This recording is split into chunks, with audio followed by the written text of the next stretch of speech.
production of Broad and High is funded in part by the Greater Columbus Arts Council, supporting arts, advancing culture, and connecting the community to artists, events, and classes at columbusmakesart.com. This time on Broad and High. Meet an artist whose repetitive patterns stretch the boundaries of her canvas. And another who splatters his canvas with a focused intent. And sample the local sounds of Dave Bucher and the Historians. Spring came, you stood just like Eve with an apple, and so we built up. This and more right now on Broad and High.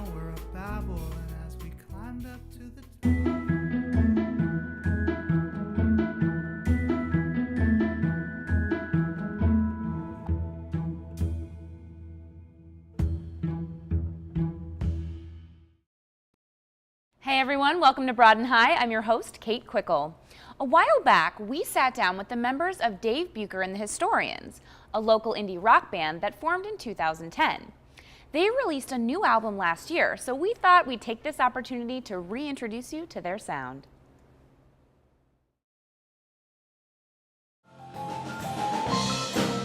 My name is Dave. I'm a science educator, and I sing and play guitar in the band. I'm Joe. I'm a preschool teacher and I play drums. My name is Brooklyn and I play keys and sing. My name is Leanna and I sing harmonies and I am a science educator. My name is Paul. I work at Sam Ash Music and I play keys and sing in the band. My name is Mark. I work for a textbook company and I play bass guitar.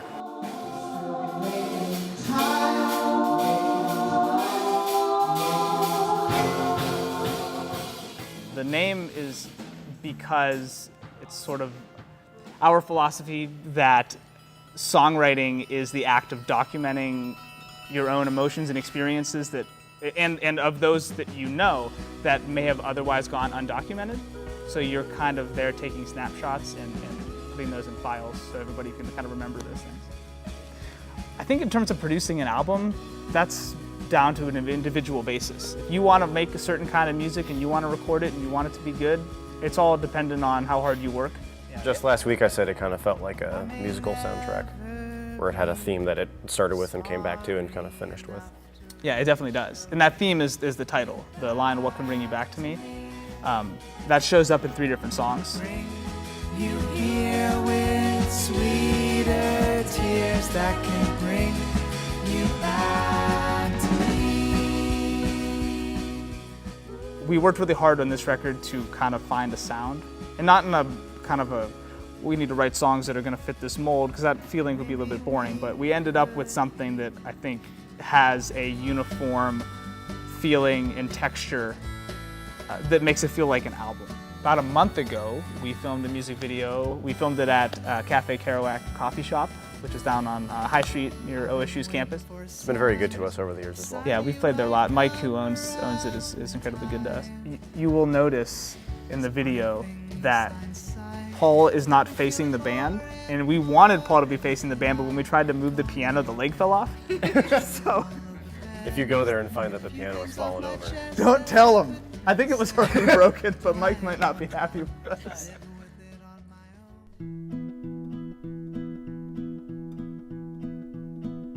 Winter blew a chill through my window to my bones, so I followed your footsteps in the snow.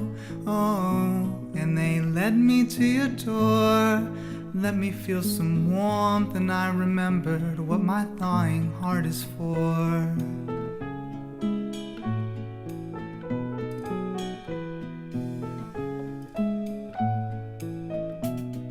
Spring came, you stood just like Eve with an apple, and so we built our paradise, a tower of Babel. And as we climbed up to the top, we knew even if we dropped, it hardly mattered. Not even God could make us stop.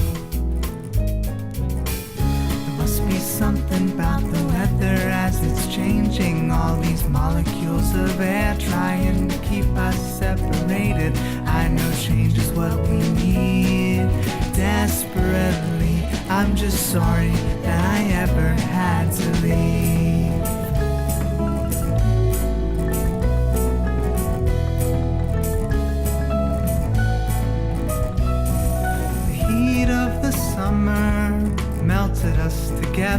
so we joked about our plans and the opinion of my brother. But as I wander through our halls, thinking of it all, I have to wonder if jokes will lead us to our fall. Must be something about the weather as it's changing. All these molecules of air trying to keep us separated. I know change is what we need desperately. I'm just sorry that I ever had to leave.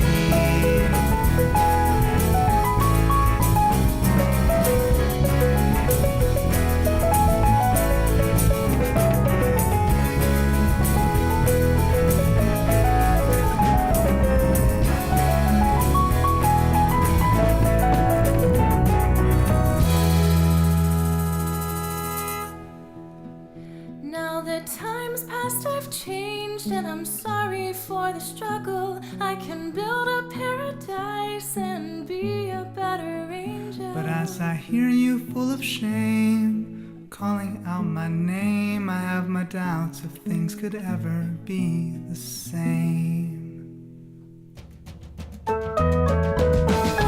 Must be something about the weather as it's changing. All these molecules of air trying to keep us separated. I know change is what we need desperately. I'm just sorry that I ever had to leave.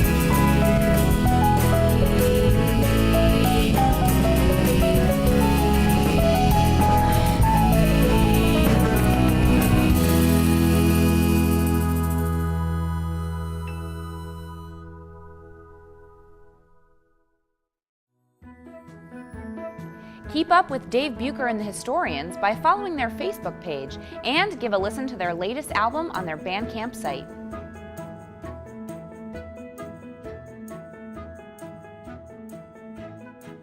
Maija Miettinen was born in Helsinki, Finland, but currently lives and works here in Columbus as an art instructor at Ohio State University.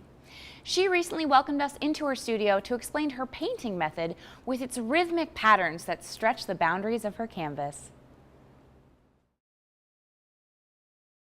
My grandmother had a good friend who was a painter, and so my grandmother commissioned her to do my portrait. This one summer, I would travel to her house and sit for her several times, and I was 12 and she was like 82 at the time. I was just totally fascinated by the process of what she was doing, and we had these long conversations about art, and she was telling me about her life in Paris, where she was in the 50s, spent most of her life there. And that was the first time I sort of understood what maybe it is to be an artist. And I remember sitting there and watching her paint and listening to that sound of painting, that like scratching kind of sound, and her mixing the colors and the sort of slow process of it. So that was very significant, and I think that was sort of the seed for the future.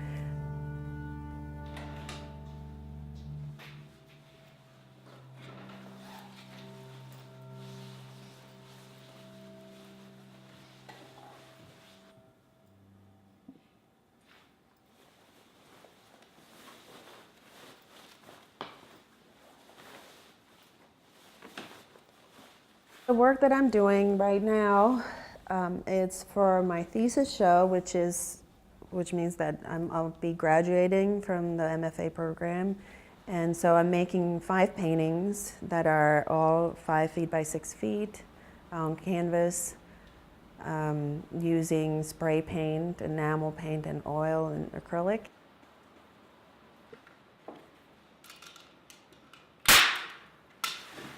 I think about my paintings for a long time before I make them. Like the paintings that I'm doing right now, I've been thinking about them the past, I don't know, 8 months, 9 months.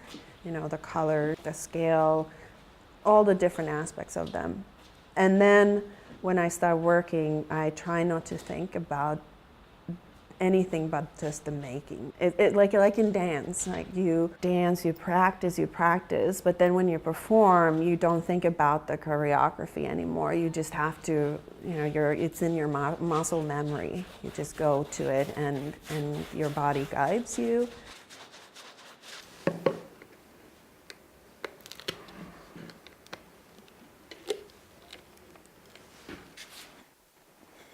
Lately, I've been really just thinking about color intention and the subtleties, I guess, of that. I work on layers, and very specific layers of like the underpainting, then the next layer, and then the next layer. And I'm trying to find some sort of place where they are palpable or resonating between those different layers, where one is not more dominant than the other.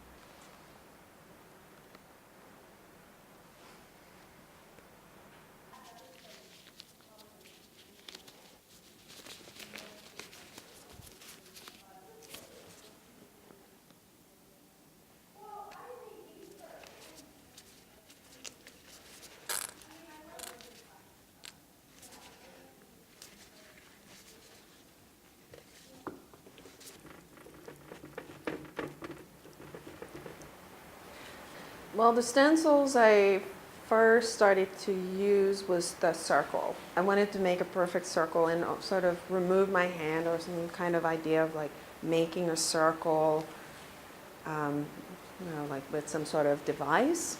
But then I became really interested in the space between those circles, and that's where this shape came from. And then I wanted to try to figure out like how can I use that shape, so I thought, well, I can use it as a stencil.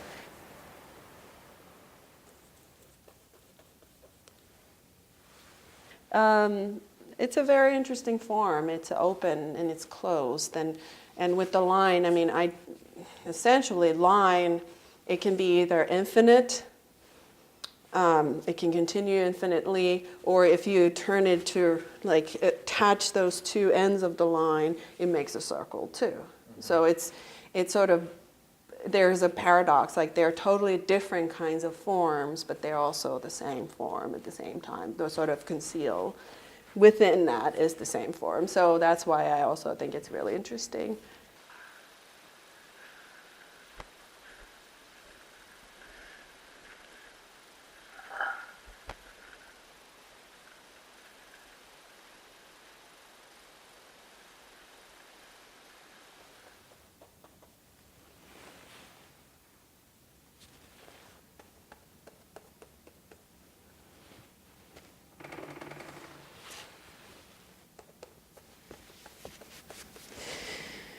Yeah, if I can get this done, it'll be a good thing.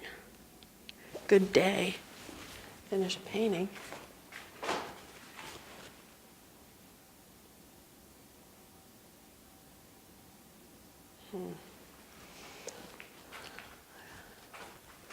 Getting there. Everything else is so instant, like instantaneously, posting things, doing things constantly really quickly, but painting you have to slow down, and that's something really different, and you have to confront the work itself and yourself in many ways. Like, I can sometimes work 15 hours and that kind of intensity but slowness, and there's no shortcuts.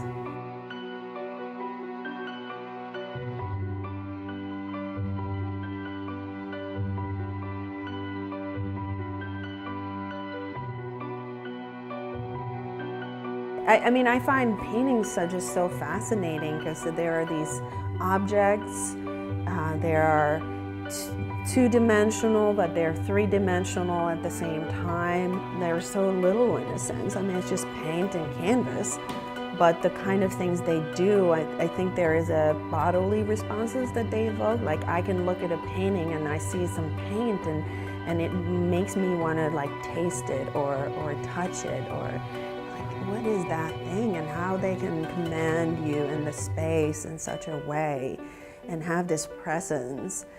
I'm fascinated by the mystery of them.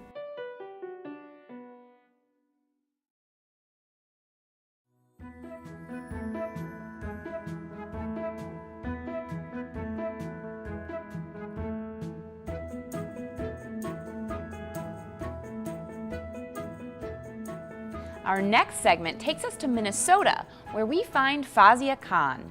The same desire that drove her to become an obstetrician also led her to pursue a new career as an artist to help people, and in some cases, the planet. Here's her story.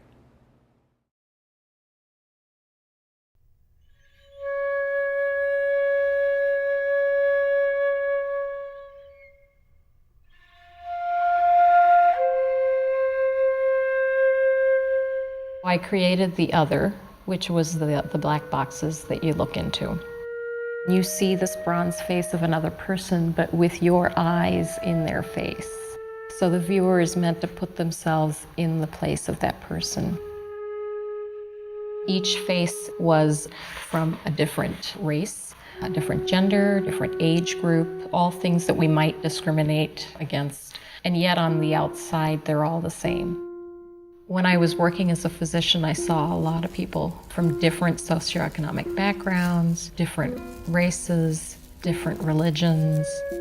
I think when you see people inside and out, you realize that most people are the same.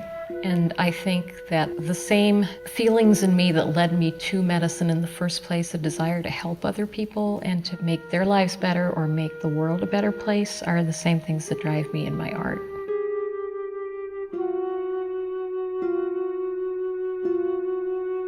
I had never thought of myself as being particularly artistic and went to medical school. After that, I started a residency in obstetrics and gynecology, which is where I met my husband. I practiced for 3 years, and then my son was born. After my son was born, my whole worldview shifted. I had been a very goal-directed person up to that point, was sure that once he was born, I was going to go back to working full-time, and that wasn't the case. And so I decided at that point to quit practicing. I finished at the University of Minnesota with a BFA in sculpture. The minute I took sculpture, something clicked. And I thought, oh, I can do this. This is fun. And I understand it. I understand the way things are structured.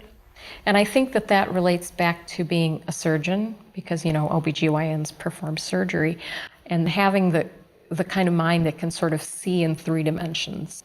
If you know the anatomy underneath, that really helps to create the illusion of reality.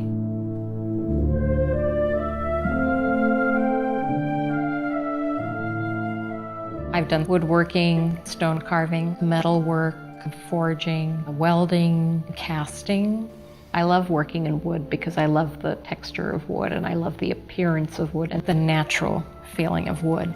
But I love hot metal. I love watching it go from just glowing red, hot yellow liquid into a solid form that takes whatever shape you want to give it. The theme I've been working with lately is the existence of plastic in the world and how much of it there is and how it is affecting us, and in particular affecting the oceans. There's large garbage patches of plastic in the ocean, and the fish and the turtles and other sea animals eat the plastic and starve to death, basically, because they think they've eaten food. Also, the plastic leaches chemicals into the fish, and then we eat the fish, so we're absorbing those chemicals. I mean, as a physician and as a person, that concerns me. So I have been knitting fish forms out of plastic bags and crocheting jellyfish out of plastic bags. You know, plastic is a wonderful substance. We invented it. But I don't think that we use it wisely, and I think that we could say that for a lot of things that we do as a society. I would say that I use the medium that's appropriate to the message, and that my work has a social justice message to it a lot of times. I want to feel like I've moved people, that I've made a difference, because I have to make things. I can't stop. All my life I have made things, and I can't stop making things.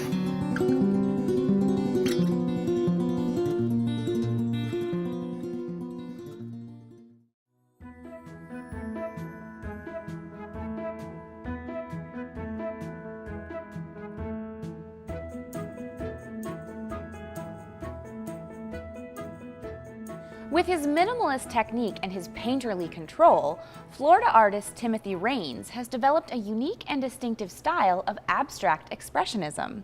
Even Major League Baseball has licensed him to recreate their team logos in his splatter style.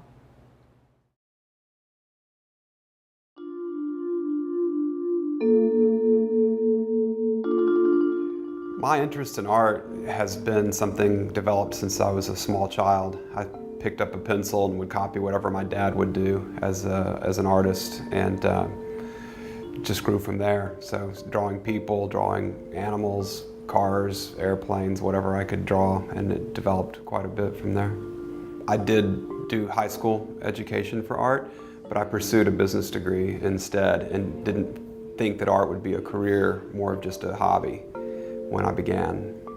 But after getting a couple of degrees and realizing that art was maybe more than a hobby for me, I started pursuing it quite a bit more and developed a unique style and started developing clients, and it grew from there.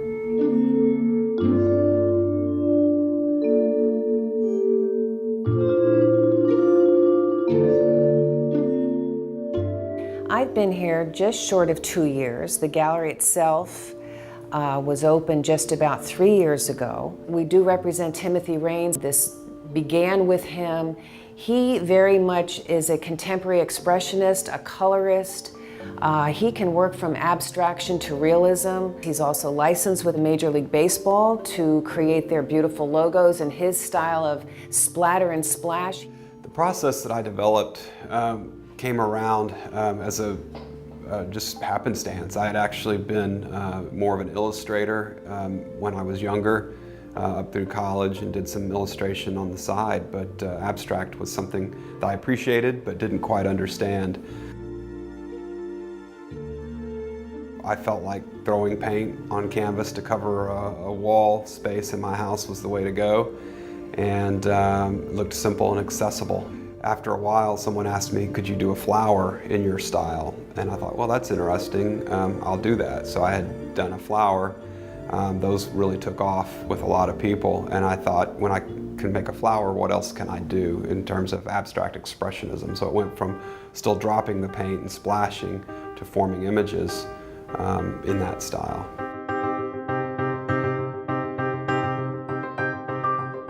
As I paint, I start with a layer, a base layer of color. Usually it's just white as a media to absorb and change each color as it hits. So that creates a lot of the interest in blending there. A lot of times I'll paint an image down first with a brush, so I'll have almost a fully developed painting on the more complex artworks before I even start splashing the paint.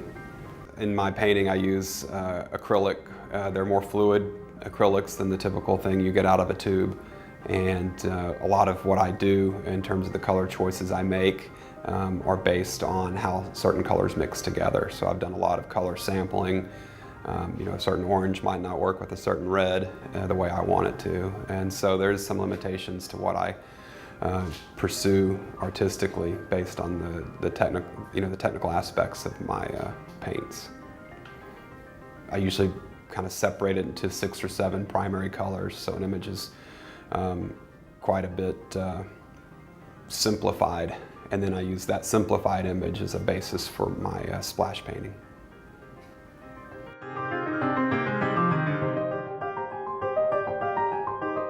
On the straight abstract works, when I know that I'm done is usually just a balance and of the technical execution, the color. It's just a feeling I get. Those aren't typically hard to overdo with paint. The images, when I start to execute an image, then it's a little bit more dicey, because if I put too much paint or decide I've gone too far, that can be too late, because it's all about minimalism and control and not getting too carried away. A lot of my inspiration does come from collectors, though, when they'll bring me a unique idea or concept that they'd like to have executed in my style, as long as they give me a lot of leeway to choose the image, the visual, take photographs at the event or of the concept. Staying motivated as an artist can be a challenge, surprisingly. I don't necessarily need to wait for inspiration. I think that if you do, you'll often not find it. You know, there's plenty of quotes about that. But, you know, I think being able to do something just for myself keeps me going.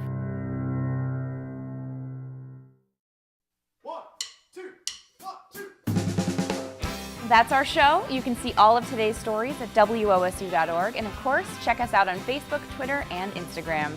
We're taking you out today with more sounds from Dave Bucher and the Historians. This one's off their latest album, For Every Heartbreak. Thanks for watching. We'll see you back here next week for more great stories on Broad and High. Oh, love, like a riverbank in a flood, a riverbank in a flood. It can only hold so much, and if you keep pouring on that water, we will drown before we can breathe. I want to pull you out and dry you off and keep you safe on the beach.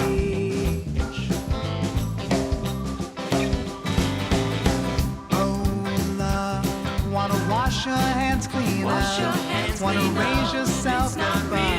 It's not real unless it's tough, and every time you felt your little heart break, thought you'd learn a little more. Production of Broad and High is funded in part by the Greater Columbus Arts Council, supporting arts, advancing culture, and connecting the community to artists, events, and classes at columbusmakesart.com.